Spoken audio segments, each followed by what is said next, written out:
how do you do? Bienvenue dans cette vidéo où nous allons partir ensemble en Angleterre pour visiter le parc Harry Potter, oui, qui est dans les studios Warner.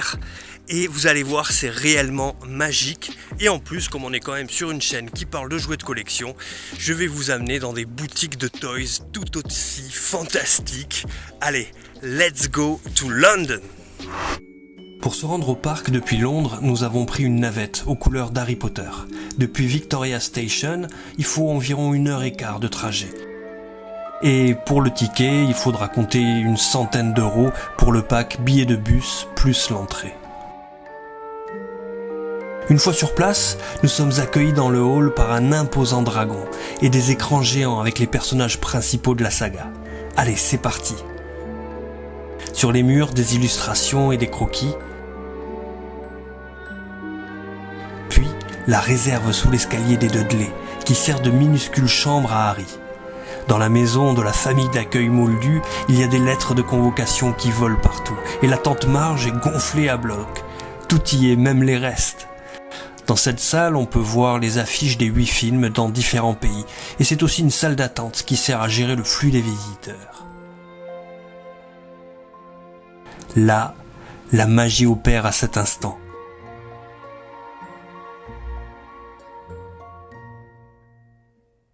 Nous allons découvrir différents plateaux de tournage, dont la mythique grande salle. La pièce commune où se font les repas et où sont décidées de grandes choses. Il y a même la chorale de Monsieur Flitwick entourée des professeurs. C'est en réalité bien plus qu'un parc, c'est même un véritable musée Harry Potter entièrement dédié à la saga. Tout y est, les décors, les accessoires et les costumes. Tiens, voici ceux des professeurs Folleuil et Trelawney. Ça sent le dortoir des garçons.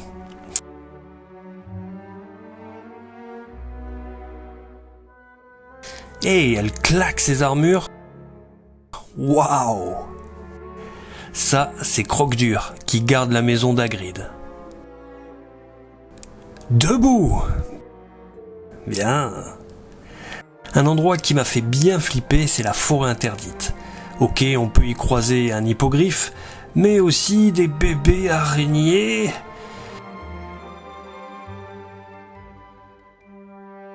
Et Aragog. Direction le quai 9 3/4. Avec le véritable Poudlard Express dans lequel on peut monter.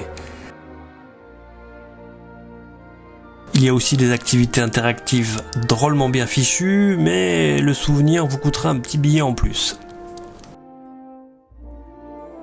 Ah, une partie en extérieur, avec le pont couvert, le Magicobus et la voiture volante du père de Ron. Là, attention, mettez vos cache-oreilles, nous sommes dans la serre botanique. Oui, on peut même déterrer des mandragores.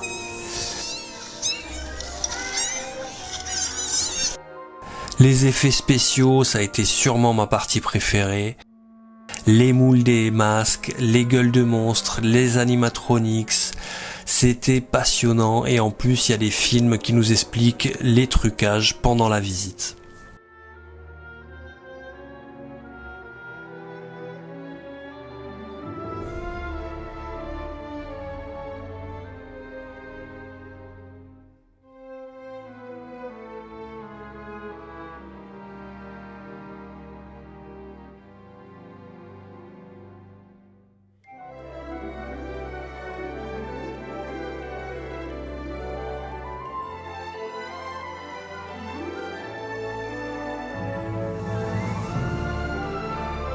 On peut carrément faire danser Dobby. J'ai vraiment vu des gens qui ne voulaient pas traverser cette pièce, hein. Je les comprends. Ils sont pas choupis, nos gobelins. Traverser Gringotts, la célèbre banque des sorciers, ça fait son petit effet. Enfin, petit, je dis c'est pas ça pour vous, hein. Excusez-moi.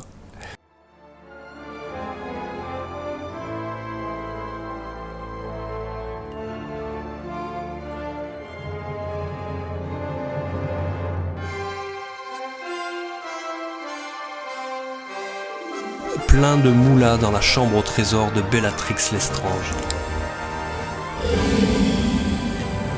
Là, c'est carrément le moment le plus badass de la visite.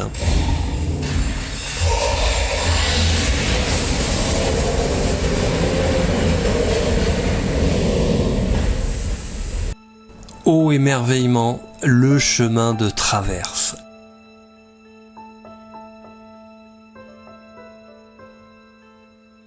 Avec des vitrines qui fourmillent d'objets magiques et autres pour la rentrée des petits sorciers.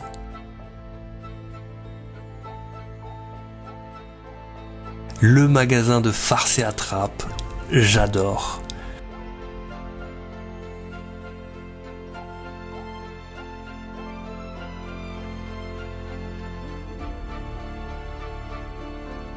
Vraiment ici, on s'y croirait.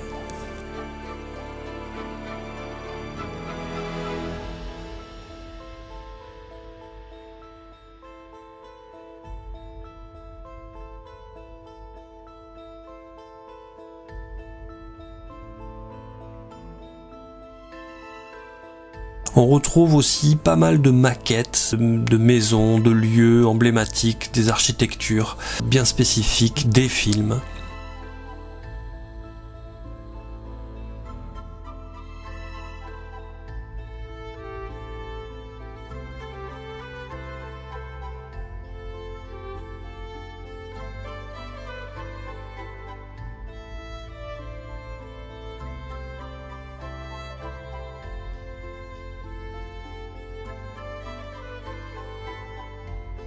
Et il y a aussi une grande partie dédiée aux recherches graphiques des différents artistes.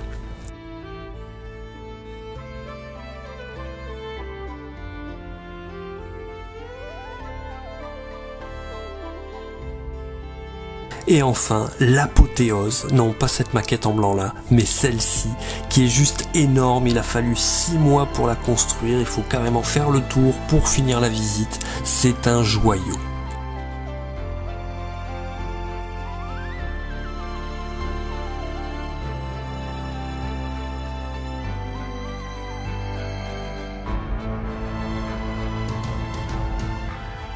Et bien évidemment, on finit par les boutiques avec un nombre incalculable de produits dérivés. Alors ce parc Harry Potter, qu'est-ce que ça vaut ? Bah déjà ça vaut 55 balles l'entrée, hein, et 100 balles si vous prenez donc le pack navette plus billet d'entrée. Alors ça peut paraître un peu cher, mais il faut dire que quand on apprécie ou qu'on est sensible à cet univers, franchement on en prend plein les yeux, c'est un régal. Moi je suis pas un grand fan d'Harry Potter, mais par contre j'ai passé un super moment. Le petit point négatif du billet avec la navette, même si c'est vrai que c'est très facile, en fait, c'est simple, c'est la formule finalement tranquille où on se soucie de rien, on se laisse porter. En revanche, c'est timé, c'est-à-dire vous avez 4 heures pour, dès le moment où vous arrivez, jusqu'à la prochaine navette. Et comme vous pouvez pas acheter sur place les billets, il faut réserver, donc tout est timé, vous avez un bandeau avec l'heure de la prochaine navette 4 heures après, qu'il faut pas louper. Entre nous, pour faire le tour, il faut 3 heures. 3 heures et demie. Il y a que vraiment si vous êtes un fanboy absolu et que vous avez besoin de passer tout à la loupe, où il vous faudra peut-être venir par vos propres moyens et à ce moment-là profiter pleinement de chaque attraction. Voilà, comme je vous l'ai dit, à moins que quand on dit Harry Potter vous dites Hariki et que vous n'avez pas lu un livre ni vu un film, vous pouvez être sensible à la richesse de l'environnement, mais vous allez vous emmerder quoi. En revanche, voilà, vous êtes dans les vrais décors, avec les vrais déguisements. On est baigné dans l'univers d'Harry Potter et en plus c'est interactif. Ils ont pas fait un truc linéaire, c'est-à-dire qu'il y a beaucoup de fonds verts. Vous pouvez prendre des selfies, il y a des endroits voilà où vous pouvez vous mettre en scène. Tout est bien planifié pour pas qu'il y ait de queue. Vous faites pas d'attente. En fait, vous êtes dispatché, vous allez où vous voulez, vous prenez le temps que vous voulez et ça c'est très bien. franchement. Et puis voilà, il y a des automates, il y a des boutons, il faut appuyer pour activer ces automates. Tout est fait pour que l'enfant aussi soit émerveillé, mais l'adulte aussi. Il y a vraiment plein de clins d'œil, des anecdotes. Il y a voilà toute la partie sur les effets spéciaux que moi j'ai beaucoup aimé. Il y a cette énorme maquette de Poudlard à la fin qui est juste grandiose.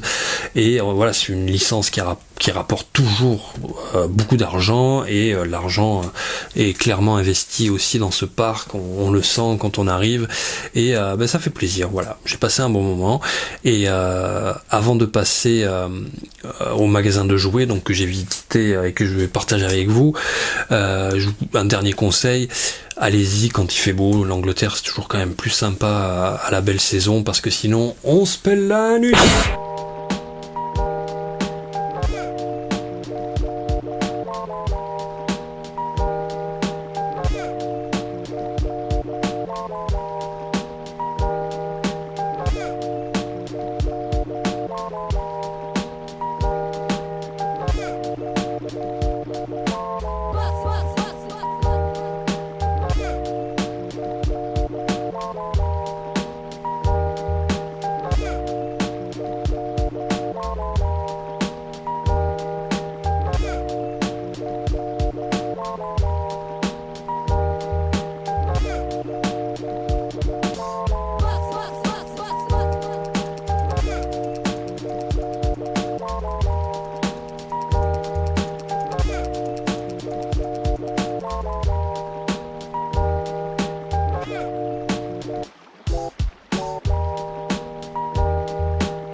Alors Hamleys c'est un des plus grands magasins de jouets au monde, avec ses 6 étages dédiés complètement au monde de l'enfance.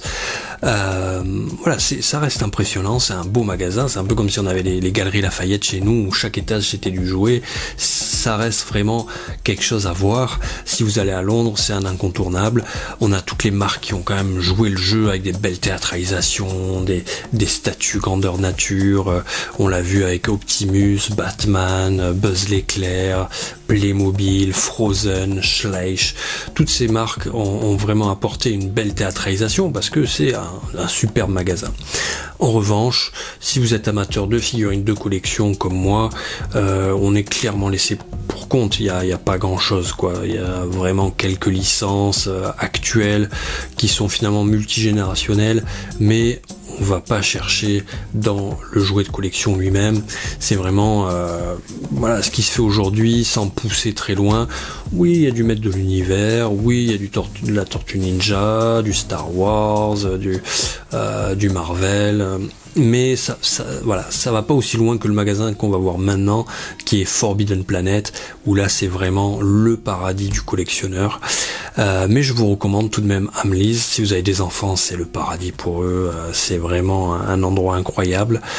Voilà. Allez, rendez-vous sur une autre planète. Mission completed.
Alors, Forbidden Planet, franchement, c'est énorme, cet endroit est vraiment magique. Alors on retrouve un peu tout ce qu'il y a chez nous aussi, mais une telle concentration de licences, de choix, et puis l'étage qui est en bas qui est lui aussi rempli de artbooks, de mangas, de livres sur le fantastique. C'est vraiment the place to be, et il n'y en a pas beaucoup à Londres, finalement, des magasins dédiés comme celui-là, mais tout est là, quoi. Tout est là. Moi je me suis fait plaisir, je me suis pris un petit Transformers. Attends, je vais vous montrer. Voilà, un petit masterpiece. J'ai pas fait de folie parce que j'avais pas la place déjà, mais voilà, j'ai trouvé ça super. Et un truc que j'ai apprécié aussi chez eux, c'est qu'ils ont tout un espace dédié à l'occasion. Pas vraiment à l'occasion, mais au prix cassé, quoi, au déstockage. Et voilà, j'ai laissé passer un Skeletor à 11 €. Bon, je regrette un peu, mais voilà, je suis venu avec Ryanair, où ça avait commencé, un sac à dos, et on n'a pas le temps, on n'a pas la place de faire des folies dedans. Mais je suis content de ce que j'ai acheté, de ce que j'ai vu. Ce magasin est juste incroyable. Vous l'avez vu, j'ai pris le temps de filmer chaque rayon. Donc c'est vraiment un très beau, très bel endroit. Il y a aussi à Londres 1 ou 2 magasins qui vendent du vintage, mais malheureusement ils sont très durs d'accès. Il faut, même les transports en commun, il me semble, ne vous y amènent pas. Il faut prendre un taxi. Et bon, j'étais en famille, j'allais pas non plus j'avais pas le temps de faire ça, mais peut-être une prochaine fois. En tout cas, si vous avez aimé ce genre de voyage, de toy trip mélangé avec de la visite, sachez que je vous en prépare un autre, cette fois-ci avec encore du robot géant, mais vraiment géant, 15 mètres. J'espère que vous serez là pour découvrir ça, et vous avez juste à vous abonner et activer la cloche. Vous le savez, ça me donne un petit coup de pouce, ça fait plaisir, ça motive, et vous, ça vous coûte rien du tout. En tout cas, merci d'avoir regardé cette vidéo. Si vous avez des questions, n'hésitez pas dans les commentaires, je vous dirai avec plaisir n'importe quoi sur ce trajet, sur ce voyage-là, tout ce qu'il y a à savoir, tout ce que j'ai ressenti, que j'ai peut-être pas dit dans cette vidéo-là, que ce soit pour les magasins de jouets, pour la visite de Londres et pour le parc Harry Potter. On se dit à bientôt pour une prochaine, c'était Monsieur Toys, au revoir.